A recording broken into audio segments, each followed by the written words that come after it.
Hello student, my name is Mohammad Shamshad Alam. Today we will discuss about the chapter 2nd of 10th class geography, that is forest and wildlife resources.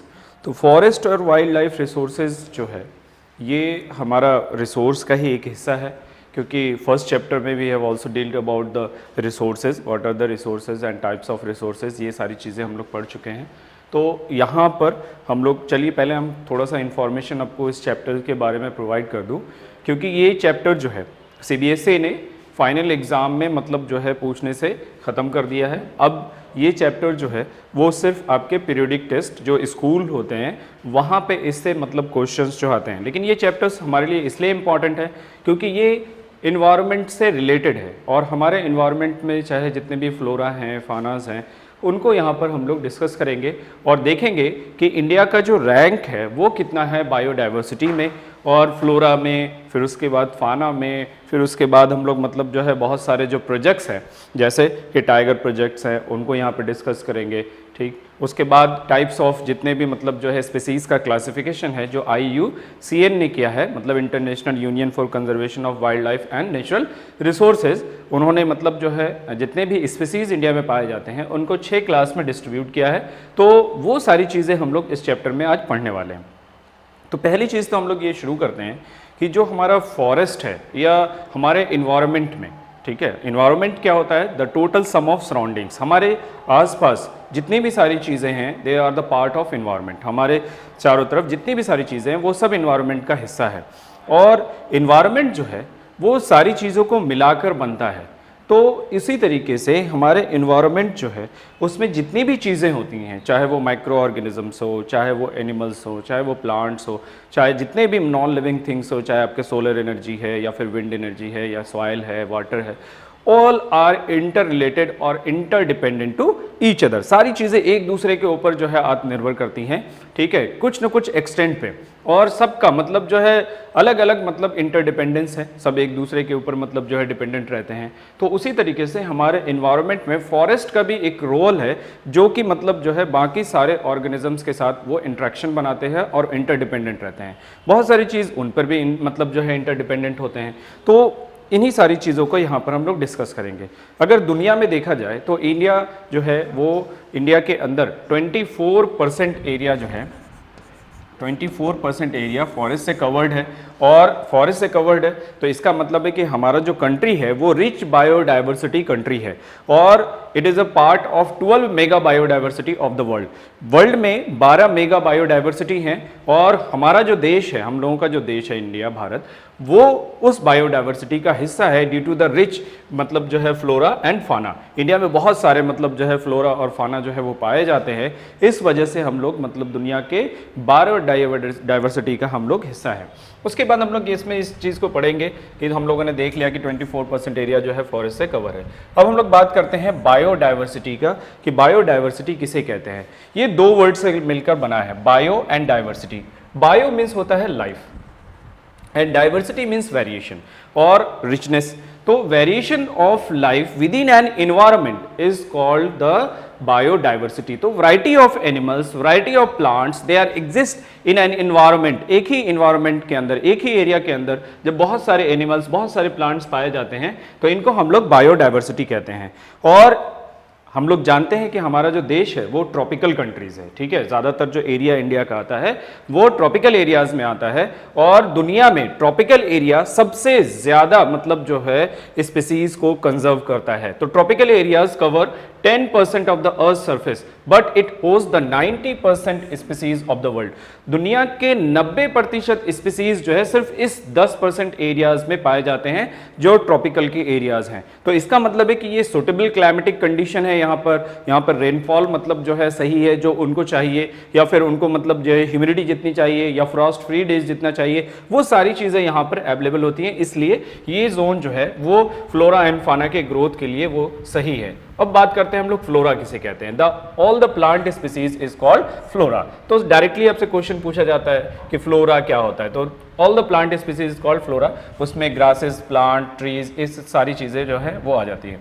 उसके बाद फाना की बात करते हैं हम लोग, तो जितने भी एनिमल स्पीसीज होते हैं सब फाना के अंदर आ जाते हैं। अब बात करते हैं IUCN, इसका फुल फॉर्म भी पूछा गया है एक बार कि IUCN का फुल फॉर्म क्या होता है, तो international union for conservation of nature and natural resources. तो इसमें हम लोग मतलब जो है जितने भी लोग इनमें कार्य करते हैं, काम करते हैं, उनका मेन काम होता है कि हमारे नेचर को प्रिजर्व करना और उनके वेलफेयर, नेचर इन्वायरमेंट के वेलफेयर के लिए ये लोग काम करते हैं। इनका जो हेडक्वार्टर है वो है स्विट्जरलैंड में, ठीक।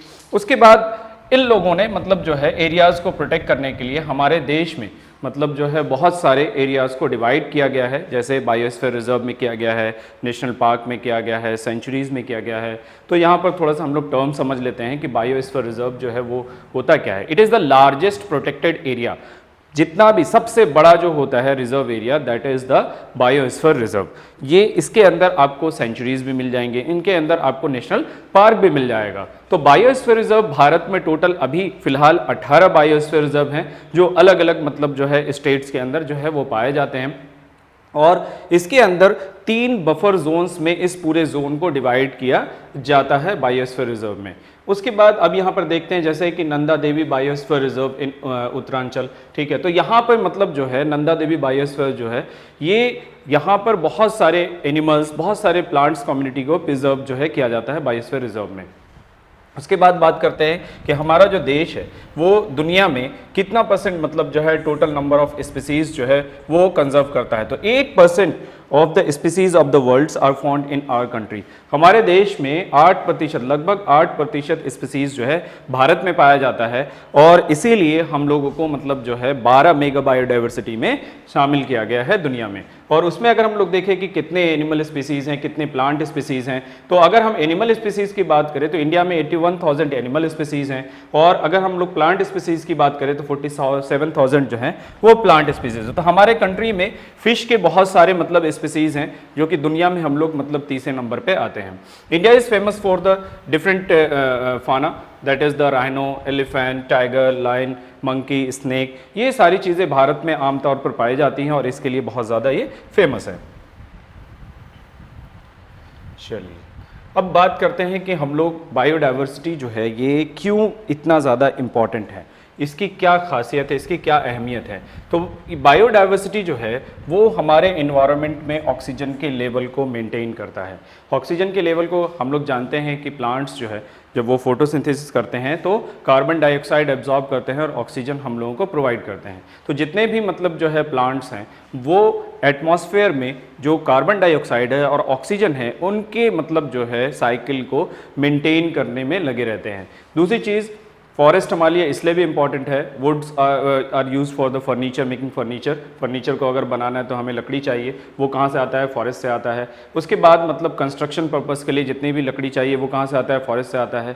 बहुत सारे प्लांट्स ऐसे होते हैं जो मेडिसिनल वैल्यूज़ के लिए बहुत ज़्यादा जाने जाते हैं और इसका इस्तेमाल जो है वो मतलब बीमारी से ट्रीट करने के लिए जो है इस्तेमाल किया जाता है। बहुत सारे लीव्स, रूट्स, फ्रूट्स, इन सारी चीज़ों का इस्तेमाल जो है वो अलग अलग इंडस्ट्रियल पर्पस के लिए किया जाता है। फिर animal provide us the meat, fur, skin, bones etcetera, ये सारी चीज़ें हमें मतलब जानवर से मिलती हैं। तो हमारे मतलब लिए जो है प्लांट स्पीसीज़ और एनिमल स्पीसीज़ ये दोनों इंपॉर्टेंट है, इसीलिए इनका प्रिजर्वेशन बहुत ज़्यादा ज़रूरी है।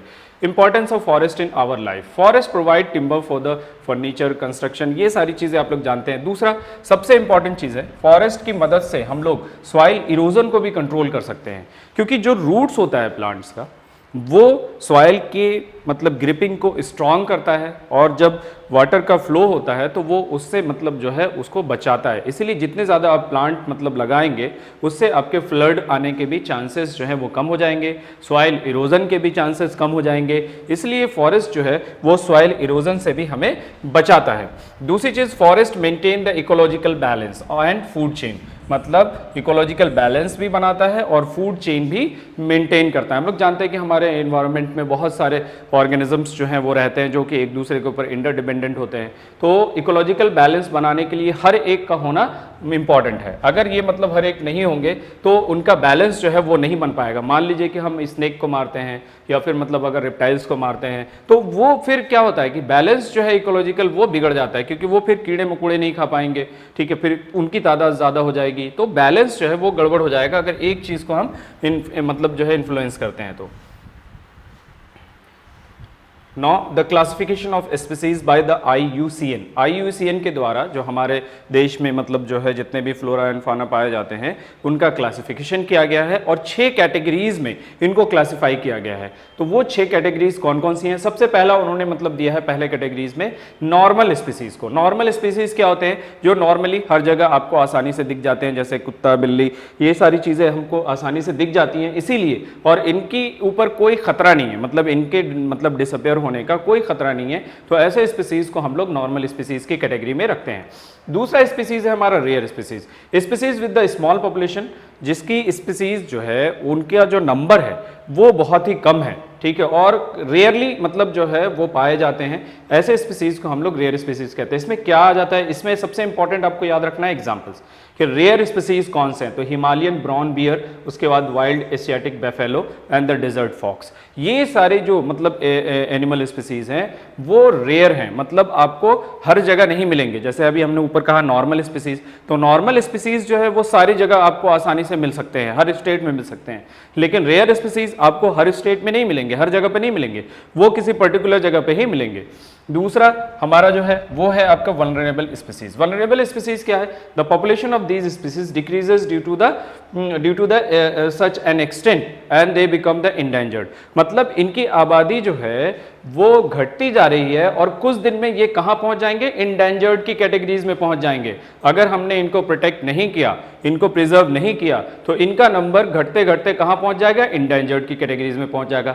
इसका मतलब है कि ये अभी इंडेंजर्ड कैटेगरी से ऊपर है। तो वल्नरेबल स्पीसीज वो स्पीसीज होते हैं जो कि इंडेंजर्ड से अच्छी स्थिति में होते हैं, उनका नंबर इंडेंजर्ड स्पीसीज से ज्यादा होता है, लेकिन अगर उसका शिकार होता रहा, उनके लिए मतलब उनका जो एक्सटिंक्शन है वो इसी तरीके से चलता रहा, तो उनका नंबर जो है वो कम हो जाएगा और एक दिन वो इंडेंजर्ड कैटेगरीज में पहुंच जाएंगे, और फिर इंडेंजर्ड से वो कहां पहुंच जाएंगे? एक्सटिंक्ट में पहुंच जाएंगे। तो इसीलिए इनका प्रिजर्वेशन बहुत इंपॉर्टेंट है। कौन कौन से ऐसे स्पीसीज हैं जिनको मतलब वल्नरेबल स्पीसीज की कैटेगरीज में रखा है IUCN ने? तो ब्लू शीप जो है इनको IUCN ने जो है वल्नरेबल स्पीसीज के अंदर रखा है। एशियाटिक एलिफेंट को भी मतलब जो है वल्नरेबल ग्रुप में रखा गया है, क्योंकि हालांकि ये अभी इंडेंजर्ड कैटेगरी से ऊपर है, अगर इनका अभी से ख्याल रखा गया तो इनके नंबर्स मेंटेन रहेंगे, लेकिन अगर इनका इसी तरीके से शिकार होता रहा, हंटिंग होती रही, तो इनका जो नंबर है वो डिक्रीज हो जाएगा और वो एक दिन इंडेंजर्ड कैटेगरीज में पहुंच जाएंगे। इंडेंजर्ड कैटेगरीज क्या होती है? Population of those species which become the small and they came under the danger of extinction, ऐसे जानवर जिनके या ऐसे प्लांट्स जिनका मतलब जो है लोग बहुत ज़्यादा इस्तेमाल कर रहे हैं या उनका शिकार कर रहे हैं, तो उसके बाद उनका नंबर धीरे धीरे इतना ज़्यादा कम हो जाएगा, एक दिन वो पूरी तरीके से अर्थ सरफेस से वैनिश हो जाएंगे, गायब हो जाएंगे। तो उनको अगर बचाना है तो हमें वही है कि मतलब इनको प्रिजर्व करना पड़ेगा, इनकी हंटिंग वगैरह को रोकनी पड़ेगी, इनके यूजेस को रोकना पड़ेगा, और इनमें कौन कौन से मतलब जो है इनके नेगेटिव फैक्टर्स जो इनको इन्फ्लुएंस कर रहे हैं, तो वो कौन कौन से हैं? तो नेगेटिव फैक्टर्स जिसमें हम लोग जानते हैं कि उसको हंटिंग करना या फिर मतलब जो है कंस्ट्रक्शन करना, जब फॉरेस्ट खत्म हो जाएगा तो फॉरेस्ट के ऊपर डिपेंडेंट रहने वाले जो जानवर हैं वो डिसअपेयर हो जाएंगे, ठीक है, उनको मतलब जो है घर की तलाश में एक जगह से दूसरी जगह जाना पड़ेगा, पता नहीं उनको वहाँ पर फेवरेबल इन्वायरमेंट मिलेगा नहीं मिलेगा, तो ये सारे नेगेटिव फैक्टर्स है जो इनके लिए खतरा है। तो rhinoceros, black buck, crocodile, Indian wild ass, These are lies in the categories of endangered species। ये सारे जानवर जो हैं वो endangered categories में आते हैं, और अगर इनको मतलब जो है नेगेटिव फैक्टर्स को अगर कंट्रोल नहीं किया गया तो इनके नंबर्स जो है वो ख़त्म हो जाएंगे, और आपको फिर ना राइनोसायरस देखने को मिलेगा, ना ब्लैक बक देखने को मिलेगा, ना क्रोकोडाइल, और ना ही वाइल्ड एस देखने को मिलेगा। ये सारे जो है वो डिसअपेयर हो जाएंगे अर्थ सरफेस से। चलिए अब आते हैं हम लोग लास्ट जो है हमारा एक्सटिंक्ट स्पीसीज।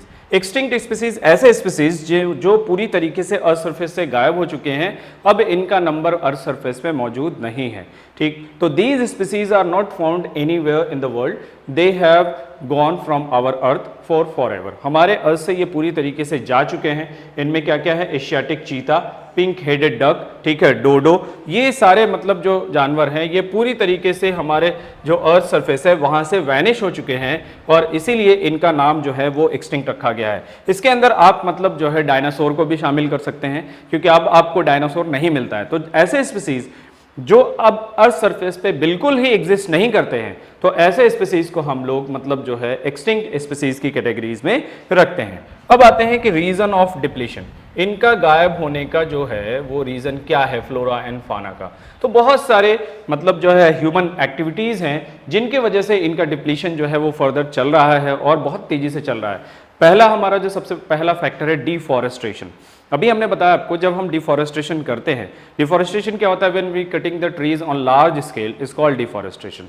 जब हम बड़े पैमाने पर पेड़ पौधों को काटते हैं तो आप जानते हैं कि जो एनिमल्स होते हैं उनका जो नेचुरल होम होता है वो फॉरेस्ट होता है, जंगल में वो रहते हैं जिसे हम लोग हैबिटाट कहते हैं, ठीक। तो वहाँ पे जब आप उनके घर को ख़त्म कर देंगे, जैसे आप मान लीजिए आप अपने घर में रहते हैं, आपके घर को अगर तोड़ दिया जाए तो आप क्या हो जाइएगा, बेघर हो जाइएगा, ठीक, आप दर बदर भटकिएगा इधर से उधर। उसी तरीके से जानवर हैं, आपने उनके घर को ख़त्म कर दिया, आपने उनके फॉरेस्ट को मतलब जो है अलग अलग पर्पसेस के लिए यूज़ कर लिया, तो उसके बाद क्या होगा उनका कि डिफॉरेस्टेशन होने से उनका एक्सटिंक्शन का खतरा जो है वो बढ़ जाएगा और जब वो बढ़ेगा तो उससे फिर इनके नंबर्स जो हैं वो कम हो जाएंगे और इसकी वजह से इकोलॉजिकल बैलेंस जो है वो गड़बड़ा जाएगा। अब आते हैं illegal cutting of trees and the forest fire. Forest fire जो है वो दो हो सकते हैं, आपके मैनमेड भी हो सकते हैं और नेचुरल भी हो सकते हैं। तो दोनों कॉजेज से फॉरेस्ट फायर जो है वो हो जाते हैं, ठीक। और अभी आपने मतलब सुना होगा कि पिछले साल अमेजन के फॉरेस्ट में आग लग गई थी, फिर उसके बाद अभी ऑस्ट्रेलिया में, मतलब हर साल कहीं ना कहीं आप देखते हैं कि फॉरेस्ट जो है उनका डिप्लीशन जो है वो चल रहा है, चाहे वो हंटिंग के थ्रू हो, चाहे वो डिफॉरेस्टेशन के थ्रू हो, चाहे वो मतलब जो है फॉरेस्ट फायर के थ्रू हो। चलिए नेक्स्ट है हमारा कि construction of dams and roads and railways. इन सारी चीज़ों की वजह से भी हमारा जो फॉरेस्ट है वो मतलब जो है डिसअपेयर हो रहा है और फॉरेस्ट में रहने वाले जो फौना स्पीसीज हैं वो भी गायब हो रहे हैं। जैसे कि सरदार सरोवर डैम, आपने नाम सुना होगा, सरदार सरोवर डैम जो है ये नर्मदा नदी के ऊपर मतलब जो है ये डैम है और ये डैम मध्य प्रदेश में बन रहा था, ठीक। और ये डैम मतलब मध्य प्रदेश में लाखों हेक्टेयर्स जो फॉरेस्ट थे उनको काटा गया और इनको रोकने के लिए एक अभियान चलाया गया एनजीओ के द्वारा, ठीक है। और उस अभियान को हम लोग कहते हैं नर्मदा बचाओ आंदोलन। और ये आंदोलन 1985 में मेधा पाटकर जो सोशल एक्टिविटीज थी उन्होंने मतलब शुरू किया था और वहाँ पे इतने सारे मतलब जो है फॉरेस्ट को एक साथ कट किया गया। तो जब भी हम कभी कंस्ट्रक्ट करते हैं आर्टिफिशियल स्ट्रक्चर, चाहे वो डैम हो, चाहे वो रोड्स हो, रेलवेज हो, तो उसके रास्ते में आने वाले बहुत सारे फॉरेस्ट को हम लोग काट देते हैं। तो उससे हमारे इन्वायरमेंट का बहुत ज़्यादा खतरा जो है वो बढ़ जाता है। क्यों? क्योंकि फ्लोरा एंड फाना दोनों स्पीसीज वहाँ पे डिसअपेयर होने का खतरा हो जाता है। तो मध्य प्रदेश में इसीलिए मेधा पाटकर ने वो चलाया। तो क्वेश्चन डायरेक्ट पूछा जाता है कि नर्मदा बचाओ आंदोलन जो है वो किसने शुरू किया था, या फिर नर्मदा बचाओ आंदोलन जो है वो किस डैम से रिलेटेड है। तो कौन से डैम से रिलेटेड है आप आसानी से बता सकते हैं, सरदार सरोवर डैम। और सरदार सरोवर डैम किस नदी पर स्थित है? तो सरदार सरोवर डैम जो है वो नर्मदा नदी पर स्थित है। उसके बाद जब हम डिफॉरेस्टेशन करते हैं तो उससे फिर पॉल्यूशन का खतरा जो है वो बढ़ जाता है। क्यों? क्योंकि हम लोग जानते हैं कि हमारे एनवायरनमेंट में कार्बन डाइऑक्साइड, ऑक्सीजन को मेंटेन करने का काम किसके ऊपर है? तो फॉरेस्ट के ऊपर है। अब जब वो नहीं रहेंगे तो पॉल्यूशन, कार्बन डाइऑक्साइड का नंबर इंक्रीज होता जाएगा। और हम लोग सब जानते हैं carbon dioxide is a major greenhouse gas and its concentration is increasing day by day. अभी पहले जो कार्बन डाइऑक्साइड का कंसंट्रेशन था हमारे एटमॉस्फेयर में वो 0.03% था, अब ये बढ़ करके 0.04% हो चुका है। और जिसकी वजह से ये ग्रीन हाउस गैस है और जब सूरज की रोशनी पृथ्वी पर पड़ती है तो ये जितने भी मतलब जो है सनरेज होते हैं शॉर्ट वेवलेंथ वाले, उनको आने तो देता है, लेकिन जब ये जाने लगते हैं तो इनको सारे मतलब जो है सनरेज को वापस नहीं जाने देता है। जो लॉन्ग वेवलेंथ होते हैं, क्योंकि जब सूरज की रोशनी आती है तो शॉर्ट वेवलेंथ होता है और इसकी एनर्जी ज़्यादा होती है, और जब ये लॉन्ग वेवलेंथ रिटर्न जा रहे होते हैं इसकी इंटेंसिटी कम हो जाती है। तो लॉन्ग वेवलेंथ वालों को ये कुछ रेज को एब्जॉर्ब कर लेता है और अर्थ सरफेस पे ही रोक लेता है, जिसकी वजह से डे बाय डे जो टेम्परेचर है वो अर्थ का बढ़ता जाता है। अभी हम कहें तो अर्थ का एवरेज टेम्परेचर जो है लगभग 16 डिग्री सेल्सियस जो है वो होने ही वाला है, क्योंकि 15 डिग्री सेल्सियस जो है वो 1980s में ही रिकॉर्ड कर लिया गया था। तो टेम्परेचर बहुत तेजी से बढ़ रहा है due to the increasing of carbon dioxide gas. Carbon dioxide gas हमारे एटमॉस्फेयर में बढ़ रहा है। कार्बन डाइऑक्साइड गैस क्यों बढ़ रहा है? क्योंकि हमारे जो अर्थ है वहाँ से फॉरेस्ट का जो कंसंट्रेशन है वो धीरे धीरे कम होता जा रहा है, तो इनको रोकना बहुत ज़्यादा ज़रूरी है। अब हम लोग बात करते हैं methods and measures of conserve biodiversity. किस तरीके से हम मतलब इनको जो है वो कर सकते हैं, कंट्रोल कर सकते हैं। तो सबसे पहले तो हमें डिफॉरेस्टेशन रोकना पड़ेगा, और डिफॉरेस्टेशन की जगह पे है हमें एफॉरेस्टेशन करना पड़ेगा। अगर हम एक फॉरेस्ट काटते हैं तो उसकी जगह पे एक अगर पेड़ काटते हैं तो उसकी जगह पे 3 पेड़ कम से कम उसको प्लांट करना पड़ेगा। तो डिफॉरेस्टेशन हमें कम करना पड़ेगा। दूसरी चीज़ें, जो कंस्ट्रक्शंस ऑफ डैम्स है या मतलब रोड्स हैं या आर्टिफिशियल जितने भी स्ट्रक्चर्स बनते हैं, ठीक है, उनको मतलब जो है हमें मतलब स्लो, जैसे कि बहुत ही फास्ट रेस पे जैसे जैसे हम डेवलप कर रहे हैं तो बहुत सारी चीज़ें जो है वो चेंज हो रही है, तो हमें उनका भी, फॉरेस्ट का भी ख्याल रखते हुए, फ्लोरा एंड फाना का भी ख्याल रखते हुए ये सारे काम जो है हमें करने पड़ेंगे। और एक बार मतलब जो है उत्तराखंड में एक डिस्ट्रिक्ट है जिसका नाम है चमोली डिस्ट्रिक्ट। पहले मतलब जो है उत्तराखंड जो हिस्सा था वो यूपी का था, बाद में मतलब जो है 2001 में ये अलग होकर के एक नया राज्य बना। तो चमोली डिस्ट्रिक्ट में मतलब जो है सुंदर लाल बहुगुणा, ठीक है, इन्होंने मतलब जो लोग आए थे डिफॉरेस्टेशन करने के लिए उनको मतलब जो है रोका, और जितने, क्योंकि ये लोग ट्राइबल्स थे, जंगल में रहते थे और इनका सारा जो रिसोर्स था वो जंगल के ऊपर ही डिपेंडेंट था, फॉरेस्ट पे ही डिपेंडेंट थे ये लोग। तो इन्होंने फॉरेस्ट को मतलब जो है बचाने के लिए सब लोग मतलब पेड़ से चिपट कर खड़े हो गए। तो वहीं से एक कंसेप्ट आया मतलब जो है चिपको मूवमेंट। तो क्वेश्चन ये पूछा जाता है कि who started the Chipko movement. तो चिपको मूवमेंट किसने स्टार्ट किया था? सुंदर लाल बहुगुणा ने किया था। और ये मूवमेंट कहाँ से शुरू हुआ था? तो उत्तराखंड के चमोली डिस्ट्रिक्ट से शुरू हुआ था। उसके बाद आता है आपका वन महोत्सव, मतलब कि बहुत सारे मतलब जो है स्कूल्स वगैरह में गवर्नमेंट की तरफ से बहुत सारे एनजीओज ने वन को मतलब बचाने के लिए, उसको प्लांटेशन करने के लिए जो है बहुत सारे फेस्टिवल्स ऑर्गेनाइज किए हैं। और जनरली वन महोत्सव जो है वो जुलाई के महीने में मतलब जो है लोग सेलिब्रेट करते हैं, और इसके मतलब जो है इस पर वो लोग पेड़ पौधे जो है वो लगाने का काम करते हैं। उसके बाद अवेयरनेस, लोगों के अंदर अवेयरनेस फैलाना बहुत ज़रूरी है कि इन्वायरमेंट का क्या इम्पैक्ट हो रहा है, अगर हम उसे मतलब जो है नुकसान पहुँचाएंगे तो वो हमारे ऊपर क्या इम्पैक्ट करेगा, ये सारी चीज़ें जो है। तो मास मीडिया का भी बहुत बड़ा रोल हो जाता है फॉरेस्ट को कंजर्व करने के लिए या एनिमल और प्लांट स्पीसीज को कंजर्व करने के लिए। उसके बाद गवर्नमेंट लॉज वगैरह भी बहुत ज़्यादा इंपॉर्टेंट है। जैसे गवर्नमेंट ने मतलब जो है वाइल्ड लाइफ को प्रोटेक्ट करने के लिए 1972 में एक एक्ट बनाया जिसका नाम था वाइल्ड लाइफ प्रोटेक्शन एक्ट। तो डायरेक्टली क्वेश्चन इससे पूछा जाता है कि when wild life protection act was implemented, मतलब किस साल मतलब वाइल्ड लाइफ प्रोटेक्शन एक्ट को जो है वो लागू किया गया था। 1972 में वाइल्ड लाइफ प्रोटेक्शन एक्ट जो है वो शुरू किया गया। उसके बाद उसी के अगले साल टाइगर को प्रोटेक्ट करने के लिए टाइगर प्रोजेक्ट चलाया गया 1973 में। 1973 में टाइगर प्रोजेक्ट चलाया गया, और टाइगर प्रोजेक्ट में टाइगर्स के नंबर्स को इंक्रीज करने के लिए जो है टाइगर रिजर्व्स बनाए गए। और अभी भारत में लगभग मतलब 50 टाइगर रिजर्व्स जो है अलग अलग स्टेट में मौजूद हैं। और उसके बाद प्रोजेक्ट एलिफेंट, प्रोजेक्ट राइनोसेरस, बहुत सारे प्रोजेक्ट जो है वो चलाए गए ताकि जो मतलब जो है फाना स्पीसीज है उनके नंबर्स को मतलब जो है प्रिजर्व किया जाए और उनके नंबर्स को इंक्रीज किया जाए, उनकी स्पीसीज को बचाया जा सके। ठीक, उसके बाद मतलब जो है बहुत सारे गवर्नमेंट ने और इनिशिएटिव किए, national park, wild life sanctuary, biosphere reserve, ये सारी चीज़ें जो हैं वो डेवलप की। अब आते हैं हम लोग रोल ऑफ कम्युनिटी, मतलब हम लोगों का क्या रोल है, जो आम जनता है वो मतलब फॉरेस्ट को बचाने के लिए क्या कर सकती है। तो राजस्थान में एक स्टोरी आई कि राजस्थान में सरिस्का टाइगर रिजर्व है। राजस्थान में क्वेश्चन क्या आ जाएगा कि where is, in which state Sariska tiger reserve is located, किस स्टेट में सरिस्का टाइगर रिजर्व जो है वो पाया जाता है। तो राजस्थान में। तो राजस्थान में लोगों ने क्या किया, सरिस्का टाइगर रिजर्व के अंदर जो माइनिंग चल रही थी उनको उन्होंने रुकवा दिया। कहा कि इसकी वजह से जो है जो आपके फ्लोरा है उनको इम्पैक्ट हो रहा है, और फ्लोरा की वजह से फाना जो है वो इम्पैक्ट हो रहे हैं। तो इस वजह से वहां पर जो माइनिंग चल रही थी उनको जो है वो रुकवाया गया। और किस चीज़ की माइनिंग चल रही है वहां पे हम लोग जानते हैं कि राजस्थान में जो है कॉपर का बहुत ज़्यादा मतलब खजाना है। तो कॉपर की माइनिंग चल रही थी, कॉपर निकाल रहे थे वहां से, तो वहां पर रोक लगा दिया गया। तो डायरेक्ट क्वेश्चन पूछा जाता है कि where is the Sariska tiger reserve located in which state, किस स्टेट में है। दूसरी चीज, पीपल ऑफ अलवर डिस्ट्रिक्ट, ये भी राजस्थान का ही केस है। वहां पे 1200 हेक्टेयर्स ऑफ लैंड जो है वो मतलब लोगों ने, गांव वालों ने खुद प्रोटेक्ट करने के लिए मतलब डोनेट कर दिया, जिसको भैरव देवी डाकब सेंचुरी के नाम से उन्होंने मतलब जो है डोनेट कर दिया। ठीक है, लोगों ने ही खुद मतलब जो है अपने आप को मतलब जो है जितने भी प्लांट स्पीसीज थे, एनिमल स्पीसीज थे, उनको प्रोटेक्ट करने के लिए अपनी ज़मीनें जो है वो दे दी। झारखंड में मुंडा ट्राइब वर्शिप द महुआ, ठीक है, महुआ जो पेड़ होता है इसका फल जो है वो किशमिश की तरह मतलब जो है होता है, और ये उसके बाद कदम्बा, इन सारे के मतलब ट्रीज की वो लोग पूजा करते हैं, तो इसकी वजह से वो लोग इस मतलब जो है पेड़ को सेक्रेड मानते हैं, पवित्र मानते हैं। उसके बाद फेमस चिपको मूवमेंट, जो ऑलरेडी हम लोग अभी मतलब यहाँ पर समझ चुके हैं कि चिपको मूवमेंट क्या होता है। उसके बाद है बीज बचाओ आंदोलन। बीज बचाओ आंदोलन, क्वेश्चन पूछा जाता है कि वेयर इज द बीज बचाओ आंदोलन इनिशिएटेड, कहाँ पे शुरू किया गया? तो उत्तराखंड में बीज बचाओ आंदोलन जो है वो शुरू किया गया था।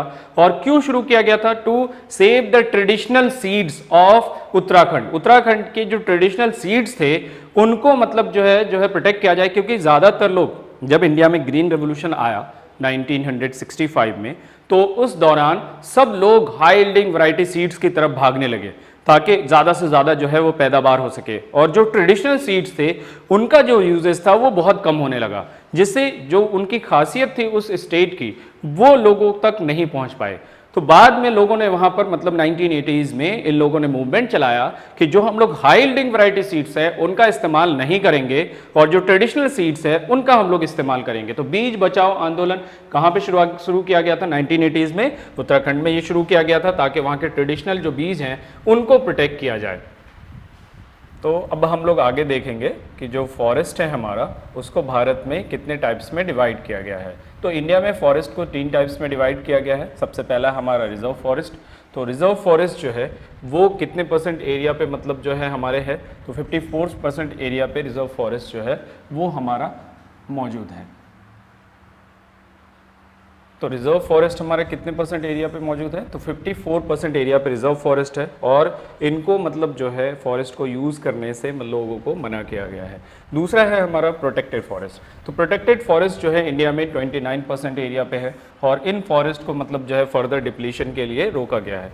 जो और एक तीसरा क्लास है हमारा वो है अनक्लास्ड फॉरेस्ट, मतलब ना ऐसे फॉरेस्ट जो ना ही प्रोटेक्टेड में आते हों और ना ही रिजर्व में आते हों, तो ऐसे फॉरेस्ट को हम लोग मतलब जो है अनक्लास्ड फॉरेस्ट कहते हैं। तो हमारे देश में 16% जो है वो अनक्लास्ड फॉरेस्ट है। जैसे मान लीजिए आपके घर में पेड़ है, तो आपका मतलब जो पेड़ है वो अनक्लास्ड फॉरेस्ट के अंदर आता है, वो ना ही प्रोटेक्टेड के अंदर आता है ना ही रिजर्व के अंदर आता है। तो इस तरीके से भारत में फॉरेस्ट को जो है वो 3 कैटेगरीज में डिवाइड किया गया है। अब बात करते हैं हम लोग डिस्ट्रीब्यूशन ऑफ फॉरेस्ट की। तो हम लोग जानते हैं इकोलॉजिकल बैलेंस के लिए कम से कम 33% area must be underlies in the for the ecological balance. 33% area जो है वो इकोलॉजिकल बैलेंस के लिए होना बहुत ज़रूरी है, लेकिन हमारे देश में लगभग 24% ही एरिया फॉरेस्ट के कवर है। तो हमारा अभी भी 9% हम लोग जो मार्क है इकोलॉजिकल बैलेंस से वो अभी हम पीछे चल रहे हैं, और इसीलिए मतलब जो है इंडिया में अलग अलग जगहों पे जो फॉरेस्ट का कंसंट्रेशन है वो अलग अलग। अगर हम लोग लक्षद्वीप, अंडमान एंड निकोबार की बात करते हैं, यहाँ पे मतलब डेंस वेजिटेशन कवर एरिया है, लेकिन मतलब जो है उसी तरीके से अगर हम दूसरे जगह पे बात करें, पंजाब, हरियाणा, राजस्थान, इन सब स्टेट की, तो यहाँ पर 4% से कम मतलब जो है फॉरेस्ट कवर एरिया है। क्यों? क्योंकि यहाँ की ज़्यादातर जो ज़मीनें हैं वो एग्रीकल्चरल पर्पस के लिए लोगों ने वो मतलब यूज़ कर लिया और वहाँ के फॉरेस्ट को काट दिया है, और इस वजह से फॉरेस्ट का कंसंट्रेशन पंजाब और हरियाणा में सबसे कम हो गया है। तो अगर आपसे अगर कोई कभी क्वेश्चन आ जाए कि कौन सा स्टेट ऐसा है भारत का जहाँ पर सबसे कम फॉरेस्ट कवर है, तो दैट इज़ पंजाब। पंजाब में लगभग 3.63% only area is covered under the forest, और हरियाणा में लगभग 4% एरिया जो है, इसीलिए दोनों का मिला के लगभग 4% यहाँ पर लिखा गया है। और ज़्यादातर जो इंडिया का नॉर्थ ईस्टर्न पार्ट है, चाहे वो अरुणाचल प्रदेश हो, नागालैंड हो, मणिपुर है, मिजोरम है, मेघालय, इन सारे स्टेट्स को अगर हम देखें तो वहाँ पर मतलब अच्छा खासा मतलब जो है भारत का फॉरेस्ट रिजर्व जो है वो मौजूद है, क्योंकि यहाँ पर सारे जो स्टेट है वहाँ पर 60% से ज़्यादा ही फॉरेस्ट जो है वो हर स्टेट में कवर्ड है। दूसरा जो हमारा मतलब जो है अगर हम स्टेट वाइज में अगर देखें तो मध्य प्रदेश जो है वो सबसे ज़्यादा मतलब इंडिया में फॉरेस्ट कवर जो है वो करता है, और इसी वजह से जो जितने भी फ्लोरा एंड फाना है मध्य प्रदेश में उनका कंसंट्रेशन बहुत ज़्यादा है। तो टाइगर प्रोजेक्ट हम लोग ऑलरेडी मतलब जो है वो डिस्कस कर चुके हैं कि अप्रैल 1973 में मतलब जो है टाइगर प्रोजेक्ट लॉन्च किया गया था, और इनको लॉन्च करने वाली थी उस टाइम के प्रधानमंत्री इंदिरा गांधी, उन्होंने मतलब जो है इनको लॉन्च किया गया था। अभी मतलब जो पॉपुलेशन है टाइगर का, तो population of tiger increase from the 18 to 3890 in 2016। 2016 के अनुसार अगर हम लोग देखें तो भारत में टाइगर का नंबर था 3890। और WWF मतलब जो है वर्ल्ड वाइल्ड लाइफ फंड इसका फुल फॉर्म है, और इन्होंने मतलब जो है वर्ल्ड वाइल्ड लाइफ फंड ने मतलब टाइगर को रिजर्व करने के लिए, अगर इससे भी एक क्वेश्चन आ जाता है यूनिक कि WWF का सिंबल क्या है उसमें, तो उसमें पांडा जो है वो बना हुआ है WWF के सिंबल के अंदर। तो ग्लोबल टाइगर फोरम, इन सारे लोगों ने भी इनको मतलब जो है सपोर्ट किया भारत को, ताकि टाइगर का नंबर जो है वो इंक्रीज हो सके। तो भारत में मतलब मध्य प्रदेश एक ऐसा वाहिद राज्य है जहां पर टाइगर का नंबर सबसे ज़्यादा है। हालांकि पहले कर्नाटक था, लेकिन दो मतलब जो है वो कर्नाटक का जो नंबर है 524 है, और मध्य प्रदेश का है 526। मतलब सिर्फ मध्य प्रदेश जो है 2 ज़्यादा है। इसलिए सबसे ज़्यादा अगर पूछा जाए कि टाइगर जो है वो किस स्टेट में भारत में पाया जाता है, तो मध्य प्रदेश में पाया जाता है। इसीलिए इसे टाइगर स्टेट ऑफ इंडिया के नाम से भी हम लोग जानते हैं मध्य प्रदेश को। उसके बाद साउथ इंडिया के ज़्यादातर जो राज्य है वहाँ पर टाइगर्स के अच्छे खासे नंबर हैं। अगर हम बात करते हैं तमिलनाडु की, अगर हम बात करते हैं महाराष्ट्र की, अगर हम असम की बात करते हैं, केरल की बात करते हैं, यहाँ पर देखिए केरल हो गया, फिर उसके बाद तमिलनाडु हो गया, ठीक है, उसके बाद कर्नाटक हो गया, ठीक है, ये तीनों जो राज्य हैं ये मतलब जो है साउथ इंडिया के स्टेट हैं, और यहाँ पर टाइगर का कंसंट्रेशन जो है अच्छा खासा है। अब बात करते हैं हम लोग उत्तर प्रदेश की, यूपी की। तो यूपी में हम लोग देखते हैं कि टोटल 117 मतलब जो है टाइगर जो है वो मौजूद हैं, और यूपी में मतलब जो है आपका जितना भी मतलब टाइगर है वो प्रिजर्व किया जा रहा है, और ये लोग अच्छे कंडीशन में है। अब आगे हम लोग चलते हैं, तो यहाँ पे हम लोगों ने देखा कि अलग अलग जगहों पे टाइगर जो है वो रिजर्व भारत में बनाए गए हैं। अब सेंचुरीज मतलब जो है सैक्रेड ग्रुप्स की बात करते हैं, यहाँ पे बहुत सारे ट्रीज वगैरह हैं जिनको प्रोटेक्ट किया गया है, और ट्रेडिशनल मतलब जो है वर्शिप की जाती है, उनके बहुत सारे जो लोग हैं उनकी पूजा करते हैं। अब ये चैप्टर हम लोगों का कंप्लीट हो गया, और इसके बाद अब हम लोग नया चैप्टर शुरू करने वाले हैं जो 10th क्लास ज्योग्राफी की, that is known as the water resources. Water everywhere, not a single drop to drink. मतलब ये बहुत ही मतलब जो है इम्पॉर्टेंट पोएम है, इसको समझिए ऐसे कि मान लीजिए कि आप एक मतलब जो है ओशन में, आप मतलब एक शिप में हैं, और आप मतलब जो है पानी के अंदर मतलब जो है कूदते हैं, पानी आपको प्यास लग जाती है, समुंदर के अंदर प्यास लगी हुई है, आप समुंदर में तैर रहे हैं, पानी आपके चारों तरफ होगा, लेकिन आप उस पानी को पी नहीं पाएंगे। क्यों? क्योंकि वाटर जो है वो सैलाइन है, मतलब उसमें नमक की मात्रा इतनी ज़्यादा है कि अगर पी लेंगे आप तब भी मर जाएंगे, और नहीं पिएंगे आप तब भी मर जाएंगे। तो इसीलिए ये पोएम बनाया गया है, और इस पोएम में है कि water everywhere, not a single drop to drink. पानी हर जगह है लेकिन हम पी नहीं सकते हैं। इसका क्या मतलब है? हम लोग जानते हैं कि दुनिया में मतलब अगर हम पृथ्वी की अपने बात करें तो पृथ्वी पर 71% area is covered with water. मतलब हमारा 71% जो एरिया है वो पानी से घिरा हुआ है, ठीक है, पानी से घिरा हुआ है 71% एरिया, जिसको हम लोग 3/4 भी कहते हैं कभी कभी। तो ये जो 3/4 एरिया है जो पानी से घिरा हुआ है हमारा, तो ये अब सोचिए कि लैंड 29% है और पानी 71% है, उसके बाद भी हम कहते हैं कि पानी की कमी है। ये कैसे हो गया भाई? हा? पानी जब इतना सारा अवेलेबल है, ठीक है, तो पानी की कमी कैसे हो सकती है? वो ऐसे हो सकती है कि पानी जो है ये सारे फ्रेश वाटर नहीं है। हम लोग जो इंसान हैं वो फ्रेश वाटर का इस्तेमाल करते हैं जिसमें नमक की मात्रा जो है 2% से कम होती है, ठीक। लेकिन यहाँ पर जो है नमक बहुत ज़्यादा है, जिस वजह से लोग उस पानी का यूज़ नहीं कर सकते हैं। तो हम लोग जानते हैं कि हमारे दुनिया में टोटल 5 ओशंस पाए जाते हैं। पैसिफिक ओशन है, अटलांटिक ओशन है, इंडियन ओशन है, आर्कटिक ओशन है एंड सदर्न ओशन है। तो there are 5 oceans in the world. All these oceans have the saline water. इनमें कौन सा पानी है? सैलाइन वाटर है। तो सैलाइन वाटर जब मतलब जो है ज़्यादातर जो पानी है वो सैलाइन का कंसंट्रेशन है, और इसलिए इस पानी को हम यूज़ नहीं कर सकते हैं। तो अगर हम बात करें तो दुनिया में पानी का, तो पानी जो है वाटर को हम 2 कैटेगरीज में डिवाइड कर सकते हैं। एक तो है हमारा फ्रेश वाटर और दूसरा है सैलाइन वाटर। तो फ्रेश वाटर का कंसंट्रेशन मालूम है कितना परसेंट है? ओनली 3%। और सैलाइन वाटर जो है वो 97% है। अब देखिए आप, पीने वाला पानी सिर्फ 3% है पूरे अर्थ पे, और 97% जो पानी है इसको आप ड्रिंक नहीं कर सकते हैं। तो इन 3% में भी प्रॉब्लम है, क्योंकि इन 3% में भी सारे पानी पीने वाले नहीं है, ठीक है। ये 2% जो वाटर है अर्थ का, वो सॉलिड फॉर्म ऑफ आइस के फॉर्म में स्टेबल है, ठीक, वो लिक्विड स्टेट में नहीं पाया जा रहा है। और ये कहाँ कहाँ पाए जा रहे हैं, ये जितने भी, चाहे आर्कटिक है, चाहे नॉर्थ पोल की हम बात करें या साउथ पोल की हम बात करें या पहाड़ी इलाकों की हम लोग बात करें, जैसे हिमालयन रीजन्स वगैरह की बात करें, तो ये सारे जो बर्फ है, ग्रीनलैंड की हम बात करें, तो ये सारे सॉलिड के फॉर्म में है और इस पानी को हम नहीं पी सकते और ये फ्रेश वाटर है। बाकी जो 1% है, only 1% water is lied in liquid state. सिर्फ 1% जो पानी है वो अर्थ का, वो लिक्विड स्टेट में है और ये पीने वाला पानी है, इसको हम लोग यूज कर सकते हैं। तो हम ये कह सकते हैं कि पूरी जो दुनिया है, पूरा जो वर्ल्ड है, they are dependent only on 1% of water. सिर्फ 1% पानी के ऊपर जो है पूरी दुनिया जो है वो टिकी हुई है। तो पानी कितना इंपॉर्टेंट रिसोर्स है हम लोग जानते हैं। ये कहावत है कि अगर हम ऑक्सीजन नहीं लेंगे तो 3 मिनट के अंदर मर जाएंगे, ठीक। अगर हम पानी नहीं लेंगे तो मतलब जो है 3 दिन के अंदर मर जाएंगे। अगर हम खाना नहीं खाएंगे तो 1 हफ्ते के अंदर मर जाएंगे।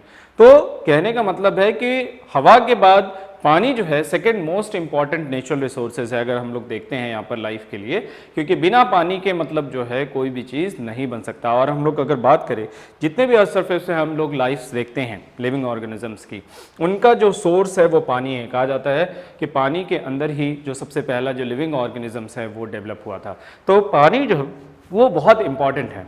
और इंडिया में मतलब 22% जो इलेक्ट्रिसिटी है वो जनरेट किया जाता है वाटर से, जिसे हम लोग हाइड्रो इलेक्ट्रिसिटी कहते हैं, क्योंकि इंडिया में बहुत सारे सोर्सेज हैं, बहुत सारे डैम्स है, बहुत सारे वाटरफॉल हैं जिनका इस्तेमाल किया जाता है इलेक्ट्रिसिटी जनरेशन में। तो हम लोग आज बात करेंगे यहाँ पर डैम्स की। डैम क्या होता है? तो it is a concrete wall constructed across the river. एक वॉल होता है जो हम लोग रिवर के वाटर के फ्लो के ऊपर हम लोग कंस्ट्रक्ट करते हैं और उनके पानी को हम लोग रोक लेते हैं। और इस डैम का जो पानी होता है इसको हम लोग multipurpose dams also known as multipurpose. Multipurpose का मतलब जैसे आपका मोबाइल है, मोबाइल क्या है आपका? मल्टीपर्पस, एक से ज्यादा आप काम उससे कर सकते हैं। उसी तरीके से डैम से भी आप एक से ज्यादा काम को अंजाम दे सकते हैं। कैसे? क्योंकि एक ही डैम आपके पास एक है, लेकिन उस डैम से आप हाइड्रो इलेक्ट्रिसिटी भी जनरेट कर सकते हैं, उस डैम से आप इरिगेशन का भी इस्तेमाल कर सकते हैं, मतलब खेतों में जो आपके एग्रीकल्चर वगैरह है वो भी कर सकते हैं उस पानी से। उस डैम का इस्तेमाल आप फिशिंग में भी कर सकते हैं। उस डैम का इस्तेमाल आप जो है वो नेचुरल इकोलॉजी को बैलेंस करने के लिए भी मतलब जो है कर सकते हैं वहाँ पे। दूसरा जो डैम्स का इस्तेमाल है, तीसरा फ्लड जो है सबसे जो नेचुरल फिनोमेना है उसको भी आप कंट्रोल कर सकते हैं, फ्लड को भी कंट्रोल कर सकते हैं डैम्स बनाने से। लेकिन सिर्फ डैम्स के फायदे ही नहीं होते हैं, डैम्स के नुकसानात भी होते हैं जो आगे हम लोग पढ़ेंगे। तो डैम जो है वो क्या कहलाता है? मल्टीपर्पस। और डैम्स का दूसरा नाम जो है वो रिजर्वायर भी है। डैम को हम लोग रिजर्वायर भी कहते हैं क्योंकि यहाँ पर जो पानी होता है उसको रिजर्व करके रखा जाता है। अब बात करते हैं perennial river. Perennial river, the river which have water throughout the year. ऐसी नदियां जिसमें पानी पूरे साल मौजूद रहता हो उसे हम लोग पेरिनियल रिवर कहते हैं। और हम लोग जानते हैं कि हमारे देश में ज्यादातर जो नदियां हैं उनका ओरिजिन हिमालय पे होता है। तो हिमालय से जितनी भी नदियां हैं वो भारत में आती हैं। तो सारी नदियां जो हैं they are perennial in nature. जो हिमालय से आती हैं they are perennial in nature, मतलब उसमें पानी पूरे साल रहता है, चाहे वो गंगा हो, चाहे वो ब्रह्मपुत्र हो, चाहे वो इंडस हो, चाहे वो सतलज हो, सब में पानी पूरे साल रहता है। तो जिसमें पानी पूरे साल रहता हो उस नदी को हम लोग पेरिनियल रिवर कहते हैं। दूसरी जो नदी होती है वो सीजनल रिवर होती है। जैसे कि हम लोग जानते हैं कि हमारे जो दक्षिण भारत है, साउथ इंडिया है, पेनिसुलर इंडिया, वहां पर ज्यादातर जो नदियां हैं उनका ओरिजिन प्लेटू से है। और प्लेटू से जहां से वो ओरिजिनेट होती हैं वहां पे मतलब जो ग्लेशियर्स वगैरह है नहीं, इसलिए they were known as the seasonal river. वो सीजनल होती हैं, सीजन में उनमें पानी रहता है, फिर मतलब जो है दूसरे सीजन में ड्राई। जिस सीजन में बारिश हुआ उस टाइम पानी, जब बारिश नहीं हो रहा तो उसमें पानी खत्म हो गया। तो इस तरीके से जो है पानी वो मतलब जो है आपके रिवर्स दो तरीके से है जो कि हमारे डैम्स को बनाने के लिए मदद है। अब वाटर रिसोर्सेज इन इंडिया, हम लोग देखते हैं कि हमारे भारत में टोटल जो एनुअल रेनफॉल है वो 117 सेंटीमीटर है। अब समझने वाली ये बात है कि 117 सेंटीमीटर रेनफॉल हमारे देश में हो रहा है और उसके बाद भी हमारे देश में पानी की कमी है, पानी की कमी है। अब सोचिए उसी के कंपैरेटिव अगर हम लोग इजराइल की बात करें, इजराइल में एनुअल रेनफॉल जो है वो 25 सेंटीमीटर है, only 25 centimetre. But they don't have water scarcity. उन लोगों के पास कोई वाटर स्कार्सिटी नाम की कोई चीज नहीं है, लेकिन हमारे भारत में उनसे 5 गुना ज्यादा बारिश हो रही है, फिर भी हमारे देश में मतलब वाटर स्कार्सिटी है ड्यू टू द मिसमैनेजमेंट। इसीलिए हम लोग ये कह सकते हैं कि जो वाटर स्कार्सिटी है उसके बहुत सारे फैक्टर्स होंगे जो आगे हम लोग डिस्कस करेंगे। तो हमारे भारत में सबसे हाईएस्ट, जो दुनिया का सबसे हाईएस्ट मतलब जो है रेनफॉल का जोन है, जिसे हम लोग मौसिनराम कहते हैं। Mawsynram is the wettest place of India. Bharat का ये सबसे ज्यादा बारिश वाला मतलब जो है इलाका है, और इसके बाद चेरापूंजी का नंबर आता है जो यहां से लगभग 30 किलोमीटर की दूरी पर है। तो मौसिनराम, चेरापूंजी, ये सारे दोनों जो रीजन है वो आपके मेघालय स्टेट के अंदर पाए जाते हैं। तो मेघालय जो है यहाँ पर बारिश का बहुत ज्यादा बारिश होती है, लेकिन आपको ये शायद मालूम नहीं होगा यहाँ पर भी पानी की कमी है, और ये लोग अपना जो वाटर है उसको हार्वेस्ट करते हैं, और 20 to 25% जो वाटर है मेघालय के लोग वो रेन वाटर हार्वेस्टिंग से अपना पानी मतलब लेते हैं और उससे बाद में उसका इस्तेमाल करते हैं। तो उसी तरीके से जैसे बहुत सारे मतलब जो है हमारे सोर्सेज है, India has long sea coast. हमारे देश में जानते हैं हम लोग 6516.6 किलोमीटर मतलब 6516 किलोमीटर लगभग जो है कोस्टल एरिया है हमारा, और ये कोस्टल एरिया जो है वो हाइड्रो इलेक्ट्रिसिटी के लिए जो है बहुत ज्यादा मतलब जो है फेवरेबल है। यहाँ पे हम लोग चाहेंगे तो हाइड्रो इलेक्ट्रिसिटी जनरेट कर सकते हैं। तो हमारे यहाँ पानी की कमी नहीं है, हमारे यहाँ मैनेजमेंट का प्रॉब्लम है। हमारे देश में मैनेजमेंट की कमी है कि किस तरीके से जहां पर वाटर बहुत ज्यादा है और जहां पर वाटर बहुत कम है उनको कैसे लिंक किया जाए, इसमें सबसे बड़ी दिक्कत हमारे देश में है। अब आते हैं हम लोग वाटर स्कार्सिटी। वाटर स्कार्सिटी क्या होता है? अभी water scarcity, when water is not available in sufficient quantity and quality, जब पानी जो है वो सफिशिएंट क्वांटिटी और क्वालिटी में नहीं मौजूद हो, लोगों को उनकी जरूरत पूरी नहीं हो रही हो, तो ऐसे कंडीशन को हम लोग वाटर स्कार्सिटी का नाम देते हैं। मान लीजिए पानी तो अवेलेबल है लेकिन वो पानी गंदा है, वो पानी साफ नहीं है, तो यहां पर किसकी बात आ गई? क्वालिटी की। अब बात करते हैं क्वांटिटी की। पानी है लेकिन पानी बहुत ही लिमिटेड है, तो उसे हम लोग वहां पर इनसफिशिएंट है। तो इंसान को मान लीजिए कि 5 लीटर पानी की जरूरत है पर डे एक आदमी को, वहां पर अवेलेबल है 2 लीटर, तो अब वो इंसान उसको कैसे मैनेज करेगा? तो वहां पर बात किस चीज की आती है? क्वांटिटी की। तो इंडिया में मतलब पानी की क्वांटिटी की भी मतलब कमी है और क्वालिटी की भी कमी है, दोनों कमी है हमारे देश में। तो when water is not available in sufficient quantity and quality, that condition is known as the water scarcity. Water scarcity also known as water shortage. Water scarcity को हम लोग water shortage के नाम से भी जानते हैं। Water scarcity leads to the drought and the claims thousands of lives every year in India. हमारे देश में वाटर स्कार्सिटी की वजह से बहुत सारे मतलब जो है लोग हर साल मारे जाते हैं, और उनके बहुत सारे मतलब जो है ड्रॉबैक्स जो है वो होते हैं जो उनके एग्रीकल्चर के ऊपर भी आता है और एग्रीकल्चर से उनके ऊपर आ जाता है। क्योंकि हम लोग जानते हैं कि हमारा जो देश है यहां पर अभी भी 40% एरिया ही टोटल जो है वो इरिगेटेड है, मतलब यहां पर इरिगेशन से सिर्फ 40% एरिया पे खेतीबाड़ी होती है। अभी भी भारत के 60% जो किसान हैं they are dependent on the monsoonal rainfall. वो लोग भारत में मॉनसून के आने का वेट करते हैं कि अगर मॉनसून अच्छी होगी तो खेतीबाड़ी अच्छी होगी, मॉनसून अच्छी नहीं होगी तो खेतीबाड़ी अच्छी नहीं। इसलिए हम लोग कहते हैं कि Indian agriculture is a gamble of monsoon. ये हमारा जो एग्रीकल्चर है वो मॉनसून के ऊपर फुली डिपेंडेंट है, एक जुआ है। अगर अच्छा हुआ तो खेतीबाड़ी अच्छी होगी, खराब हुआ तो खेतीबाड़ी खराब हो जाएगी। तो उसकी वजह से इंसान के लाइफ्स के ऊपर भी इंपैक्ट होता है। अगर खेतीबाड़ी खराब होगी तो बहुत सारे किसान जो लोग कर्ज लेकर के मतलब जो है अपनी खेतों में अनाज जो है वो बोते हैं, वो लोग को मजबूरी में बेचारे को मतलब सुसाइड करना पड़ता है। तो ये बहुत सारी मतलब कमी है, ठीक है। वाटर स्कार्सिटी की वजह से बहुत सारे प्रॉब्लम्स जो है वो फेस करने पड़ते हैं लोगों को। और ये वाटर स्कार्सिटी क्यों होता है, उसके क्या मतलब मेन रीजन है? तो amount of rainfall less than the normal. पहला जो है कि जो रेनफॉल बारिश होती है वो एनुअल रेनफॉल से जब कम होती है, जो नॉर्मल रेनफॉल होती है उससे जब कम हो जाती है किसी साल में, तो उसे हम लोग मतलब जो है वाटर स्कार्सिटी या फिर मतलब जो है हम लोग क्या कह सकते हैं कि मॉनसून से कम बारिश, जितना हम लोग एक्सपेक्ट कर रहे हैं उससे कम बारिश का होना। तो excess use of water for irrigation, कभी कभी जैसे हम लोग पंजाब और हरियाणा, आपको मालूम होगा शायद कि पंजाब और हरियाणा भारत का ऐसा स्टेट है जो कि सबसे ज्यादा वहां पर इरिगेशन फैसिलिटीज मतलब जो है उनके पास मौजूद है, और वो लोग ज्यादा इरिगेशन करने की वजह से भी उनके जो क्रॉप्स हैं वो खराब हो जाते हैं। क्यों? क्योंकि जब वो मतलब जो है इरिगेशन जब ज्यादा कर देते हैं, ओवरडोज कर देते हैं उनको, तो जो सॉइल के अंदर साल्ट मौजूद हैं वो ऊपर आ जाते हैं और they create a profile over the soil, मतलब सॉइल के ऊपर एक वो प्रोफाइल क्रिएट कर देते हैं जिसकी वजह से हार्ड लेयर डेवलप हो जाता है और वाटर का पर्कुलेशन जो है वो रुक जाता है। तो इस वजह से भी वहां पर मतलब जो है प्रॉब्लम है, ठीक है, ओवर इरिगेशन की वजह से भी। तो एक्सेस जब हम वाटर का इस्तेमाल कर लेते हैं तो उसे भी मतलब ये भी एक रीजन है वाटर स्कार्सिटी का कि जिसके पास है वो बहुत ज्यादा इस्तेमाल कर ले रहा है, जिसके पास नहीं है उसके पास बिल्कुल नहीं है। तो इस तरीके से हमारे देश में सबसे ज्यादा जो है वो मिसमैनेजमेंट की वजह से वाटर स्कार्सिटी की प्रॉब्लम है, वरना हमारे देश में ऐसी कोई प्रॉब्लम नहीं, क्योंकि जो एनुअल रेनफॉल है हमारे देश का वो काफी अच्छा है। और ये क्योंकि हमारा जो देश है वो मानसूनल कंट्री है, यहाँ पर मानसून में मतलब 3 महीने तक लगभग बारिश होती रहती है, 3 से 4 महीने तक। और यहाँ पर बारिश मतलब जो है इतनी ज्यादा होती है कि 125 सेंटीमीटर तक लगभग मतलब जो है पानी जो है वो हर साल भारत मतलब रिसीव करता है। अगर हम उस वाटर को मतलब जो है प्रिजर्व करें तो हमारी 50% प्रॉब्लम जो है वो आराम से दूर हो सकती है। तो इसीलिए तमिलनाडु भारत का एक वाहिद ऐसा मतलब जो है राज्य है जहां पर टॉप रेन वाटर हार्वेस्टिंग जो है, जो टॉप मतलब वो लोग छत के ऊपर उन्होंने जो रेन वाटर है उनको हार्वेस्ट करने के लिए पूरे स्टेट में कंपलसरी कर दिया है कि अगर कोई नहीं करता है तो उनको पुलिस जो है वो पकड़ लेगी।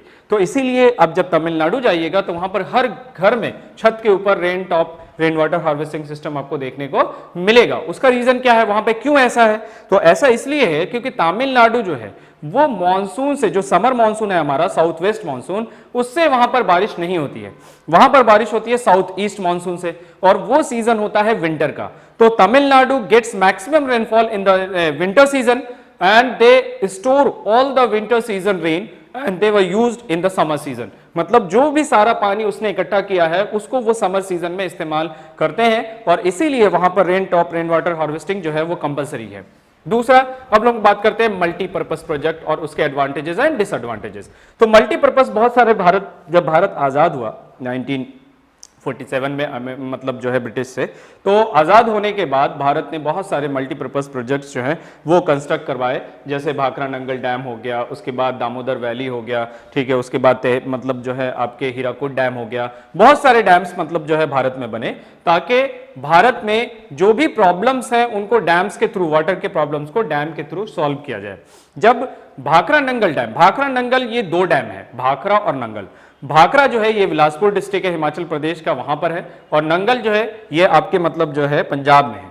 तो ये दोनों डैम जो है ये सतलज नदी के ऊपर जो है वो स्थित हैं, और सतलज नदी जो है ये इन डैम को वाटर जो है वो प्रोवाइड करते हैं। तो सतलज नदी से जब ये डैम बनकर कंप्लीट हुआ सतलज नदी के ऊपर, तो जब इनॉग्रेशन करने के लिए मतलब जो है जवाहरलाल नेहरू साहब गए थे इस डैम का, तो इन्होंने कहा था कि dam is known as the modern temple of India. Dam जो है वो हमारे देश का मॉडर्न टेम्पल है, मतलब जैसे हम टेम्पल में जाते हैं अपनी मुरादों को पूरा करने के लिए, अपने डिमांड्स को गॉड के सामने रखते हैं और उनसे मांगते हैं, उसी तरीके से ये जो डैम्स हैं वो भी हमारे मतलब डिमांड्स को और हमारे मतलब जो है प्रॉब्लम्स को ये सॉल्व करेगा। कैसे सॉल्व करेगा? क्योंकि ये मल्टीपर्पस है। एक डैम से हम मतलब जो है इससे इलेक्ट्रिसिटी भी जनरेट कर सकते हैं, इससे हम लोग इरिगेशन फैसिलिटीज भी प्रोवाइड कर सकते हैं, इससे हम लोग फ्लड को भी कंट्रोल कर सकते हैं, इससे हम लोग ड्राउट सिचुएशन प्रोन एरिया को मतलब वाटर प्रोवाइड कर सकते हैं, इससे हम ड्रिंकिंग वाटर जो है वो प्रोवाइड कर सकते हैं, तो इससे हम नेविगेशन भी कर सकते हैं। तो बहुत सारे, एक डैम से हम बहुत सारे काम कर सकते हैं। इसीलिए मतलब जो है उन्होंने मल्टीपर्पस डैम को मॉडर्न टेम्पल ऑफ इंडिया के नाम से भी डिनोट किया। तो क्वेश्चन क्या पूछा जाता है कि डैम्स को मॉडर्न टेम्पल जो है वो किसने कहा था? तो जवाहरलाल नेहरू ने मॉडर्न टेम्पल जो है वो कहा था। अब ये तो एडवांटेजेस थे, अब मतलब हम लोग इसके डिमेरिट्स के बारे में पढ़ेंगे कि इसके डिसएडवांटेजेस क्या है डैम्स के, और मतलब जो है क्यों डैम्स जो है हमारे लिए नुकसानदायक है। तो fertile agriculture land submerge under the river water. अब यहां पर क्या बात आती है कि हमारा बहुत सारा, जब हम डैम्स बनाते हैं, हम लोग पहले भी डिस्कस कर चुके हैं 3rd चैप्टर में फॉरेस्ट में, कि जब हम डैम कंस्ट्रक्ट करते हैं तो बहुत सारे जो फॉरेस्ट है उनको हमें काटना पड़ता है, तो उससे फॉरेस्ट का भी नुकसान होता है। जिसमें हमने बताया था आपको नर्मदा बचाओ आंदोलन मेधा पाटकर ने शुरू किया था 1985 में, जहां पर मध्य प्रदेश में बहुत बड़े पैमाने पर जो है जंगलों को काटा गया और उनके खिलाफ इन्होंने आवाज उठाई। तो फॉरेस्ट जो है बहुत सारा डिस्पोज हो जाता है। उसके बाद सिल्टेशन का प्रॉब्लम आता है, जिसकी वजह से अभी आपने सुना होगा कि पिछले साल वहां पे फ्लड आ गया। क्यों आ गया फ्लड? क्योंकि वाटर जो स्टोरेज था डैम का वो बहुत ज्यादा हो गया और एब्रप्टली उनको मतलब गेट्स खोलने पड़े, जिसकी वजह से केरल में जो है वो फ्लड आ गया।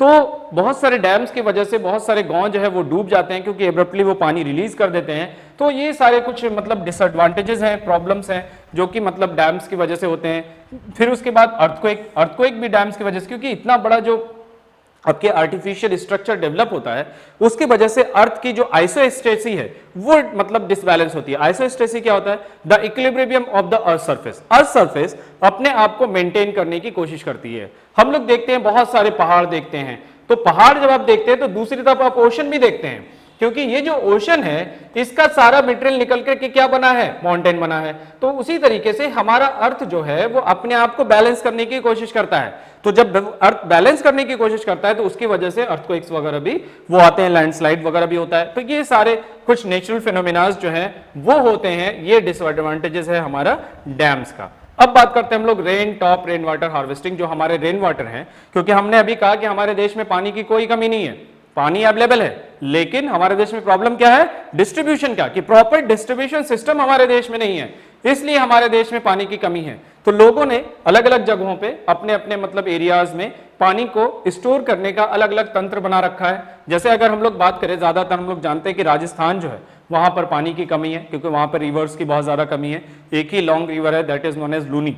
लूनी के अलावा बाकी सारी छोटी छोटी नदियां हैं जो सूख जाती हैं। बाकी सीजनल मतलब जो है आपके जो ऑड सीजन होता है, जब बारिश नहीं होती है तो वो ड्राई अप हो जाते हैं। इसी वजह से मतलब वहां पे पानी की बहुत ज्यादा कमी है। तो उस पानी को ये लोग पूरा करने के लिए जो है बहुत सारे स्टोरेज सिस्टम, टंकाज वगैरह जो है वो डेवलप करते हैं। तो अब बात करते हैं जैसे वेस्टर्न हिमालय।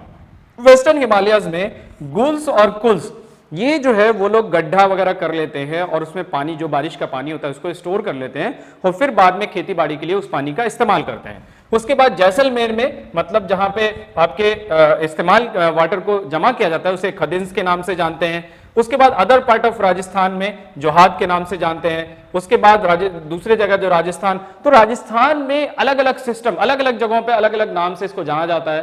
तो बड़ा बड़ा टैंक्स होता है और उस टैंक्स में रेन वाटर को स्टोर किया जाता है और उस टैंक्स के लिए अलग से एक बिल्डिंग बनाई जाती है ताकि पानी जो है वो बहुत ज्यादा गर्म नहीं हो। आप लोग देखते होंगे आपके छत पे जो टैंक लगा हुआ होता होगा, गर्मी के दिनों में पानी जो है उसमें से गर्म आने लगता है। तो राजस्थान में उन लोगों ने क्या किया है कि टैंक्स के ऊपर से एक मतलब कमरा बना दिया है ताकि जो टैंक का पानी है वो ठंडा रहे और उसे वो ज्यादा आसानी से इस्तेमाल कर सके। अब देखते हैं हम लोग objectives of rain water harvesting. Rain water harvesting का जो ऑब्जेक्टिव है वो क्या है? It reduces the surface run of which causes the flooding. मतलब जब हम रेन वाटर हार्वेस्टिंग करेंगे तो उससे एक फायदा होगा कि जो फ्लडिंग का सिचुएशन है वो क्रिएट नहीं होगा और पानी जो है वो सेफ भी हो जाएगा। और क्योंकि जब बारिश, जैसे देखिए इंडिया में प्रॉब्लम, अभी हमने कहा कि मेघालय में बहुत पानी की कमी है और हम लोग जानते हैं कि मेघालय भारत का एक ऐसा राज्य है जहां पर सबसे ज्यादा बारिश होती है। दुनिया में सबसे ज्यादा बारिश मेघालय में होती है और मेघालय का दो जगह है, एक का नाम है मौसिनराम, दूसरा है आपका चेरापूंजी। तो मौसिनराम जो है और चेरापूंजी, इन सब के रहते हुए फिर पानी की कमी वहां पर क्यों है? क्योंकि जब बारिश होती है तो बहुत तेजी से जो सरफेस रन ऑफ है वो जाकर के ओशन में मिल जाता है और जो ग्राउंड रिचार्ज है वाटर का वो नहीं हो पाता है, जिसकी वजह से मतलब जो है वहां पर लोगों ने वाटर को स्टोर करना शुरू कर दिया। तो इससे तो हम लोग जब रेन वाटर हार्वेस्ट करेंगे तो उससे फ्लडिंग जो सिचुएशन है वो एक तो कंट्रोल होगा। दूसरा, to meet the increasing demand of water, जो डिमांड है आपकी वो पूरी हो जाएगी क्योंकि ये पानी आपको मिल जाएगा। ठीक, उसके बाद to recharge the ground water, मतलब जब हम रोक करके पानी को रखेंगे, जैसे हमने वहां पर बात की गुल्स, कुल्स, जोहाड्स, ये सारे क्या होते हैं कि गड्ढे वगैरह कर देते हैं और वो गड्ढे में पानी, जब बारिश होती है तो वो पानी इकट्ठा हो जाता है और बाद में उसी पानी का इस्तेमाल वो खेती बाड़ी के लिए करते हैं। तो एक तो उससे ग्राउंड वाटर भी रिचार्ज हो जाता है। जब पानी को हम रोकेंगे तो उससे जो अंदर है वाटर सीपेगा और सीप करके कहां अंदर ग्राउंड में जाएगा और वो फिर मतलब जो है वाटर टेबल जो है वो फुलफिल हो जाएगा और इससे पानी का जो लेवल है वो बना रहेगा, वो नीचे नहीं जाएगा। उसके बाद to reduce the ground water pollution, जब हम पानी को मतलब रेन वाटर को हार्वेस्ट करेंगे तो उससे ग्राउंड वाटर का जो पॉल्यूशन है वो भी कम होगा and improve the quality of water. Next है to supply water during dry season, जो पानी हमने अभी जमा किया है इसको हम ड्राई सीजन में इसका इस्तेमाल कर सकते हैं। तो इस तरीके से मतलब ये आपका मेथड्स अब क्या क्या है, रेन वाटर हार्वेस्टिंग के अलग अलग जगहों पे अलग अलग मेथड्स का इस्तेमाल किया जाता है, जैसे collecting rain water on the roof top, मतलब छत के ऊपर ही पानी को जमा कर लिया जाता है और वो पानी मतलब पाइप से कनेक्ट कर देते हैं, वो टैंक में जाकर जमा हो जाता है। उसके बाद मतलब जो है एक तो आपके टैंक में जमा करते हैं, दूसरा हमने बताया कि और भी बड़ा मतलब टैंक होता है जिसे टंकाज कहा जाता है, जो कि राजस्थान वगैरह में इस्तेमाल किया जाता है। मेकिंग स्मॉल चेक डैम, छोटे छोटे डैम्स बना दिए जाते हैं ताकि उन पानी को मतलब जो है रोका जा सके और बाद में उस पानी का इस्तेमाल जो है मतलब सॉइल को मतलब एग्रीकल्चर के पर्पस के लिए उसको इस्तेमाल किया जाए। उसके बाद बैम्बू ड्रिप इरिगेशन, ये मेघालय में इस्तेमाल किया जाता है, ठीक है। बैम्बू के थ्रू मतलब जो है वो कैनाल सिस्टम जो है वो लोग बना लेते हैं और वाटर को स्टोर कर लेते हैं। तो इस तरीके से बहुत सारे मेथड्स है जो अलग अलग जगहों पे इस्तेमाल किए जाते हैं। Different methods of rain water harvesting in India, हमारे देश में अलग अलग मेथड्स है जो इस्तेमाल किए जाते हैं। अभी हम लोग उसके बारे में पढ़ चुके हैं कि राजस्थान में रेन वाटर हार्वेस्टिंग के अलग अलग नाम से जाना जाता है, ठीक है। टैंक, टंकाज, ये सारी चीजें, बैम्बू ड्रिप इरिगेशन मेघालय में किया जाता है। फिर उसके बाद तमिलनाडु, तमिलनाडु हमारा वाहिद ऐसा राज्य है भारत का जहां पर रेन वाटर हार्वेस्टिंग को कंपलसरी करा दिया गया है कि अगर आप नहीं करते हैं तो उसके ऊपर मतलब जो है आपके ऊपर कार्रवाई होगी। उसके बाद वाटरशेड डेवलपमेंट, वाटरशेड डेवलपमेंट क्या होता है, an area drained by a tributary is called watershed, मतलब किसी नदी के द्वारा या नदी तंत्र के द्वारा किसी रीजन में जो पानी पहुंचता है उसे हम लोग वाटरशेड कहते हैं। All round development of this area is called the watershed development. उसके बाद मतलब जो है सुमारजी village in Haryana is the best example of watershed development. वहां से जो ट्रिब्यूटरीज आ रही थी उनसे वो पानी लेकर के आते हैं और उन मतलब पानी से पूरे गांव को वो पानी जो है वो प्रोवाइड करते हैं। तो वाटरशेड डेवलपमेंट प्रोग्राम जो है वो हेल्पफुल है जहां पर पानी की कमी है वहां पर पानी पहुंचाने में। दूसरी बात करते हैं कंजर्वेशन ऑफ मतलब जो है सॉइल एंड मॉइस्चर, उससे सॉइल के मॉइस्चर जो है वो डेवलप हो जाते हैं जब पानी को हम रोकेंगे। एफॉरेस्टेशन, फॉरेस्ट अपग्रेडेशन, ये सारे मेथड जो हैं वो सॉइल के लिए मतलब जो है वो बहुत ज़्यादा इंपॉर्टेंट होता है, क्योंकि इससे जो हम अपग्रेड करेंगे, जैसे मान लीजिए डिफॉरेस्टेशन, अभी हमने कहा कि एफॉरेस्टेशन करेंगे तो प्लांट्स, हमने बताया कि प्लांट्स जो है वो सॉइल को पकड़ कर रखता है, बैलेंस बना करके रखता है, तो उससे सॉइल इरोजन जो है वो भी रुकेगा। इस तरीके से इरोजन वगैरह भी कंट्रोल रहता है। उसके बाद डेवलपमेंट ऑफ पास्चर लैंड, इससे भी सॉइल इरोजन जो है वो उसका कंट्रोल होगा और वाटर का मॉइस्चर जो है वो मतलब जो है अच्छा रहेगा। उसके बाद सप्लाइंग ऑफ ड्रिंकिंग वाटर, तो ये सारे वाटरशेड डेवलपमेंट करने से ये सारे फायदे जो है हमें मिलते हैं और इस वजह से मतलब जो है ये डेवलप जो है वो कराया जाता है। तो हम लोगों का ये चैप्टर जो है वो फिनिश हो चुका है। अब हम लोग कुछ इसके एमसीक्यूज टाइप्स हम डिस्कस कर लेते हैं कि किस तरीके से इसमें से क्वेश्चंस आपको आएगा। आपको सिचुएशन दिया रहेगा, कहीं पर मान लीजिए कि बहुत ज्यादा पॉपुलेशन है और कहा जाएगा वहां पर मतलब जो है पॉपुलेशन है और पानी जो है वाटर जो है वो उससे कम है, तो सिचुएशन कैसा होगा, वाटर स्कार्सिटी का होगा या नहीं होगा। तो यहां पर आप देख लीजिए पॉपुलेशन ज्यादा है, वाटर कम है, तो इट मींस ये जो सिचुएशन है वो वाटर स्कार्सिटी की सिचुएशन है और यहां पर पानी की कमी है। लेकिन जहां पर पॉपुलेशन कम है, वाटर अवेलेबिलिटी ऑफ वाटर ज्यादा है, लेकिन उसमें यह कहा गया है कि यहां पर आपका जो डिस्ट्रीब्यूशन सिस्टम है वो अच्छा नहीं है, तब सिचुएशन कैसा होगा। तब अभी हमने बताया वो एक सेम एग्जांपल है इंडिया का। हमारे देश में मतलब लगभग 117 सेंटीमीटर रेनफॉल होता है, लेकिन फिर भी हमारे देश में वाटर स्कार्सिटी है। लेकिन उसी जगह पर इजराइल जो है वहां पर 25 सेंटीमीटर रेनफॉल होता है, लेकिन वहां पर पानी की कोई कमी नहीं है।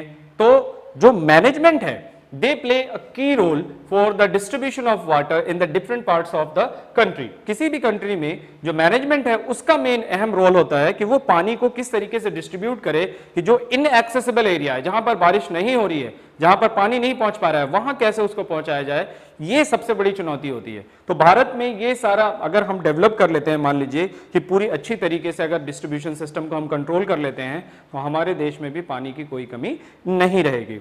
दूसरा सवाल ये पूछा जाता है कि भारत में सबसे वेटेस्ट प्लेस कौन है, ये कॉमन क्वेश्चन है। तो ये मौसनरम हमारा एक ऐसा मतलब जो है भारत में जगह है जो दुनिया का सबसे वेटेस्ट प्लेस है और यहाँ पर बारिश बहुत ज्यादा होती है। दूसरा, अब नेक्स्ट आते हैं कि कौन सा स्टेट जो है वो रेन वाटर टॉप मतलब जो है roof top rain water harvesting जो है सिस्टम उसको कंपलसरी किया है, किसने? तो हर घर के लिए वो कंपलसरी है। अगर मान लीजिए आप नहीं करते हैं तो 6 महीने तक की आपको जेल जो है वो हो सकती है। तो ये तमिलनाडु भारत का एक ऐसा राज्य है जहां पर roof top rain water harvesting जो है उसको कंपलसरी किया गया है। उसके बाद पूछा जाता है कि मल्टीपर्पज का मतलब क्या होता है। तो जब हम किसी मतलब एक चीज से बहुत सारे काम को हम करते हैं तो उसे हम लोग मल्टीपर्पज का नाम देते हैं। तो thank you very much and protect yourself. because COVID is continuing. चलो